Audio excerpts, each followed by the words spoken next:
Yo halo guys, balik lagi dengan gua di channel Inficred Project. Pada video kali ini, gua akan ngebahas tentang Majotabi. Gua akan ngebahas ringkasan cerita dari salah satu chapter yang menurut gua menarik dari volume 1. Chapter ini merupakan salah satu chapter yang di skip di animenya, yaitu chapter 4 volume 1. Well, nggak usah basa-basi lagi, yuk kita langsung masuk aja ke bahasan ceritanya.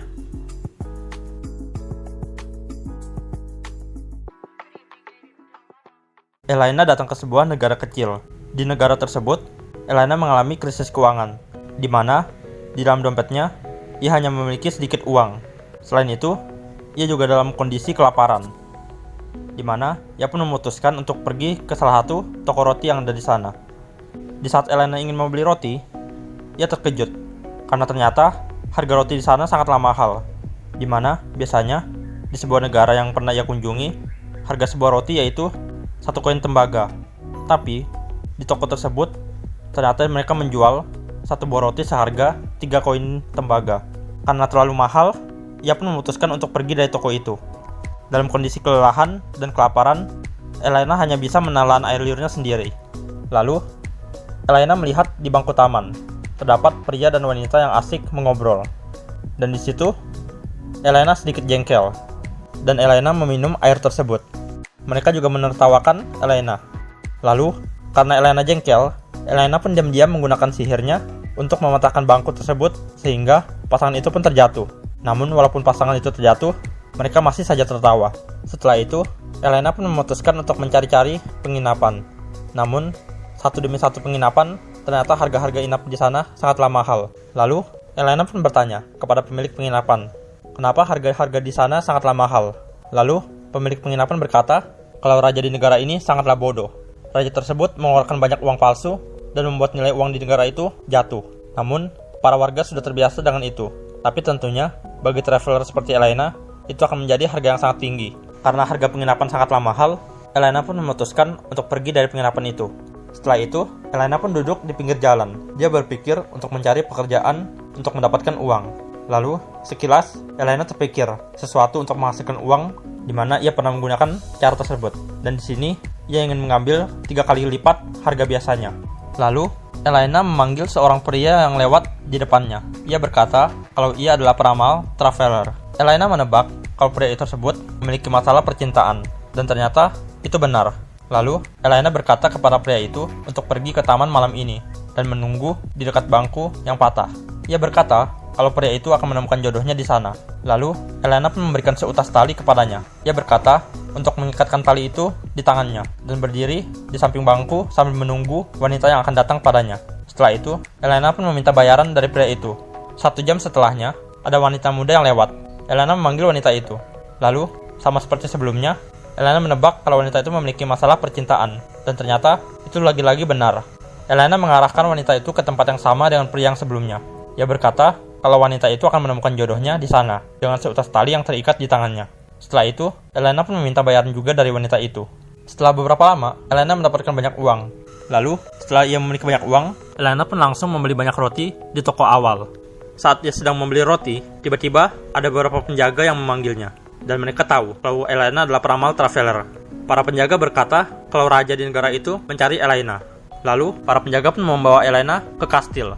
Di sana, sudah ada raja yang menunggu. Raja itu masih muda. Ternyata, tujuan sang raja memanggil Elaina yaitu untuk meramal masa depan kerajaan. Lalu, Elaina pun bertanya kepada raja, kenapa raja mengeluarkan banyak uang palsu? Raja menjawab, kalau uang yang ia keluarkan bukanlah palsu, melainkan uang asli. Seketika, Elaina terkejut. Matanya pun berbinar-binar karena tahu kalau itu adalah uang asli.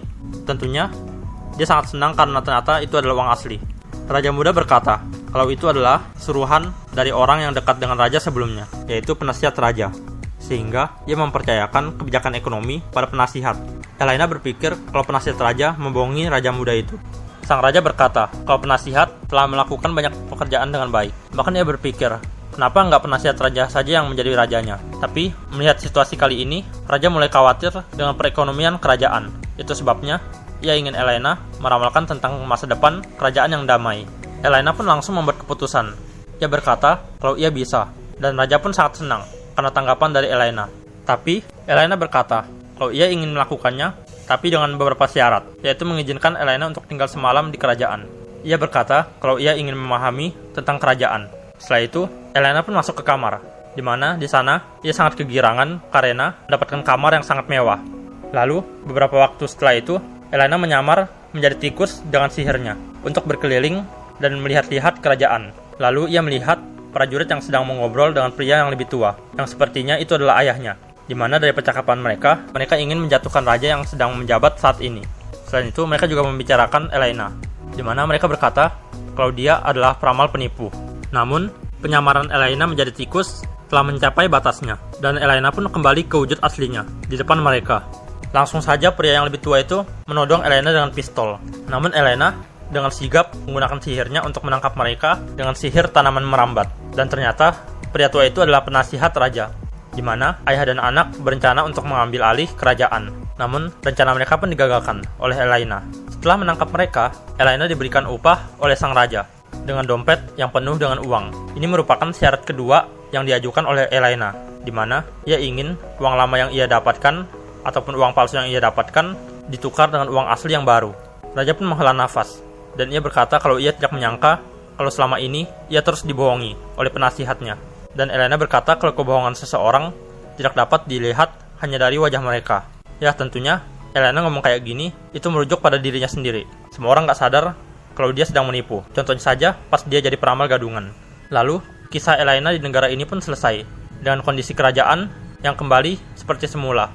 Ya, kira-kira segitu aja. Gimana menurut kalian? Menarik bukan? Dimana kita disuguhi kedok dari Elaina sebagai peramal gadungan, yang merupakan hal yang sangat lucu dan hal yang sangat seru di chapter ini. Kira-kira segitu aja untuk video kali ini. Kalau kalian suka dengan video ini, mohon like-nya, dan juga jangan lupa untuk subscribe channel ini untuk updatean menarik lainnya. Kalau misalkan video ini rame, gue bakal buat video yang membahas cerita yang di skip lainnya. Oke lah, segitu aja untuk video kali ini. Sampai jumpa di video berikutnya.